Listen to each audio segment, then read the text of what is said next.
Hello everybody, my name is Richard Kirby, a bishop in the Episcopal World Church, and this is the third and last of 3 talks on the bishops of yesterday, today and tomorrow.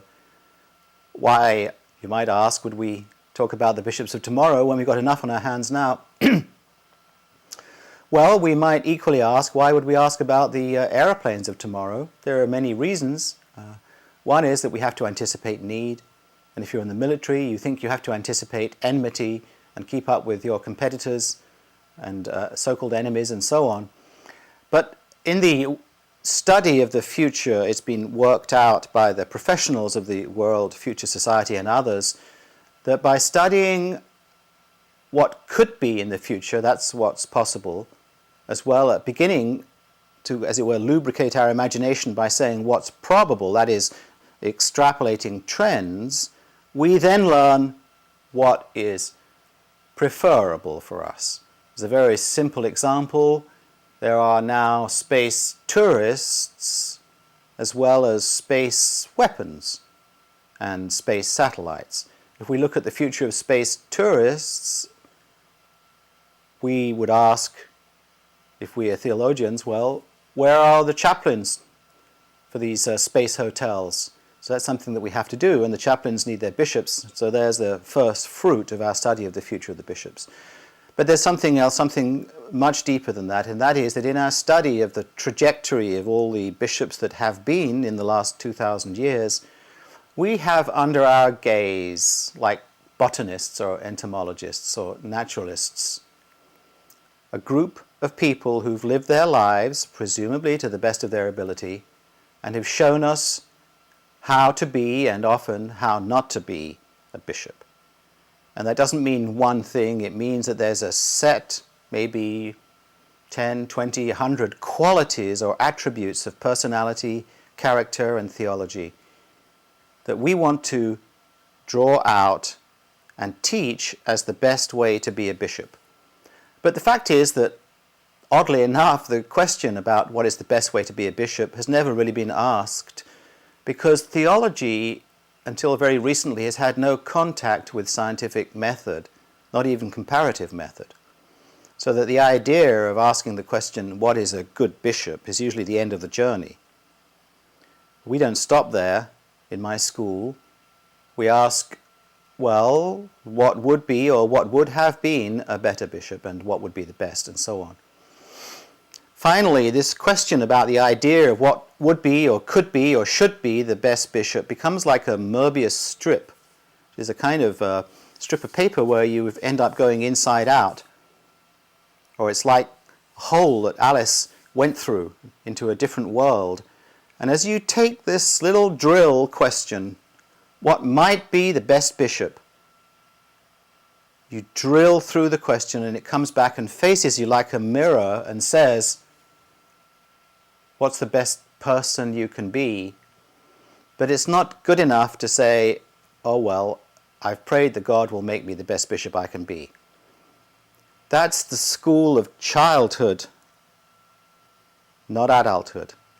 The adult may pray, but will then take to his brothers and sisters the answer and say, I think God is telling me to go and plant corn. Somebody may say, well, no, what God is telling you to go and preach Christ. Don't be such a baby. Our maturity lies in becoming a community searching for and discovering the very best ways of being ministers at whatever level. Church elders, readers, deacons, pastors, presbyters, priests, assistant bishops, bishops, suffragan bishops, senior bishops, metropolitan bishops, archbishops, presiding bishops, primates, popes. In every case, we have to steel ourselves with the moral courage to look at the qualities most needed and then start to make them the foundation of our own character moment by moment. And the first thing that, if you think about it, a bishop has to do is to train people in the way of holiness. Bishops ordain people and make them ministers of the gospel. let's be clear what that means. To be a minister of the gospel is not to be a social leader. It's not to be a financier. It's not to be a counselor. It is to be a mediator between heaven and earth, starting with oneself. The person who in social terms is set apart for preaching the gospel, that is the ordain, is someone who has been smitten by the love of God and fallen in love with God and wants to consummate that relationship with vows and ordination and then produce children of that love, saints. A bishop's children are his pastors. The pastor's children are saints. Only a leaf belongs to a tree, and that's all a leaf can ever belong to. That's its nature. St. Paul says that the whole point of preaching is to build the church, and the whole point of the church is to create saints. So what is a saint? A saint is a hagios, a holy one. What is a holy one? A holy one is the one who possesses all virtues. We can say, you know, this athlete is incredibly fit, in fact could be the fastest person in the world. And yeah, okay, he's a criminal, but it doesn't matter because he's the fastest person in the world. But it matters to pastors. Or we can say, this person is honest, but lives in squalid, ugly conditions because he doesn't understand beauty or doesn't care. What does it matter he's honest? Well, it matters because we are called to reproduce in ourselves the divine attributes.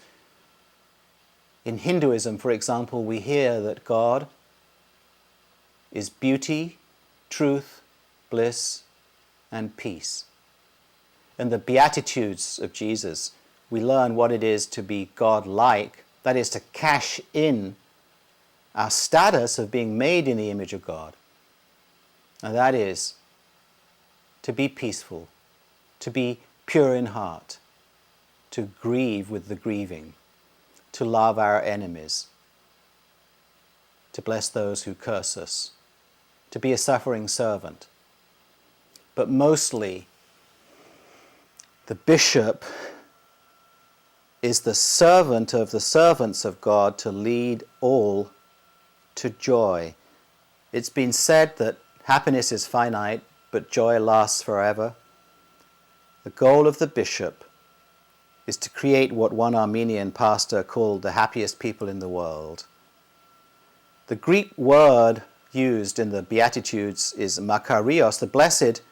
It's been translated as superlatively happy. The bishop is a moral teacher who shows that superlative happiness can only come from a clear conscience. The forgiven person who abstains from departure from the divine attributes is the Holy One. The Holy One is the one who learns not to lie, cheat, steal, rob, maim, murder, be ugly, brutal, and cruel. The Holy One is all kindness. The saints are all love, because God is love. God is only love. A bishop must represent God in this way by being all love and only love, and teach pastors to do the same. This is the picture of the bishops of tomorrow. Thank you.